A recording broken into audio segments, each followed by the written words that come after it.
Hello everyone, আমি প্রিয়া। তো কেমন আছো তোমরা সবাই? আশা করছি খুবই ভালো আছো, আর আমিও খুবই ভালো আছি। তো দিনটা ছিল গণেশ পুজোর দিন। তো আমার সকাল থেকে কোনো প্ল্যানই ছিল না। তো সন্ধ্যাবেলায় দিদি ফোন করে বলল চল ঠাকুর দেখে আসি। তো যেমন বলা তেমন কাজ, আমি চটপট রেডি হয়ে গেছিলাম। এদিকে আমার মুখে একটা পিম্পল বেরিয়েছিল, তো ব্যথা করছে। আমরা টোটোতে করে ঠাকুর দেখতে বেরিয়ে গেছিলাম, আর এখানে দিদি সবসময় ফোন নিয়ে কাজ করতেই থাকে। আর এই যে পরিশোনা, একে দেখা মাত্রই আমি কোলে নিয়ে নিয়েছিলাম। আর হাসি দেখো, ওর হাসি থামে না।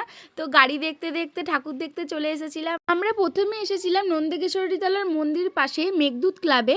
ঠাকুরকে প্রণাম করে এদিকটা দেখতে দেখছি এখানে প্রোগ্রাম হচ্ছিল। আর এটা হলো সাহেবদা, মানে দিদির হাজবেন্ড। আর এটা হলো দিদির বড় মেয়ে খুশি, খুবই মিষ্টি একটা মেয়ে, যা বলবো তাই শোনে, কোনো বদমাশি নয়। তো পরির জন্য একটা বেলুন কিনে আমরা আর একটা ঠাকুর দেখতে চলে গেছিলাম। এই ঠাকুরটাও খুবই সুন্দর। প্রায় 4-5টা ঠাকুর দেখার পর আমরা এখানে এসেছিলাম, আর এখানে এসে দেখেছিলাম সবাইকে ভোগ দিচ্ছে। তো আমিও এখানে ভোগ নিয়ে নিয়েছিলাম।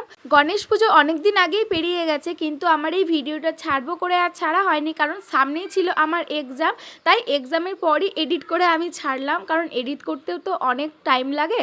তারপর আমরা এখানে খেতে চলে এসেছিলাম ধোসা। এই ধোসাটা অনেকটাই টেস্টি ছিল। আমি এই দোকানে ফার্স্ট টাইম খেলাম।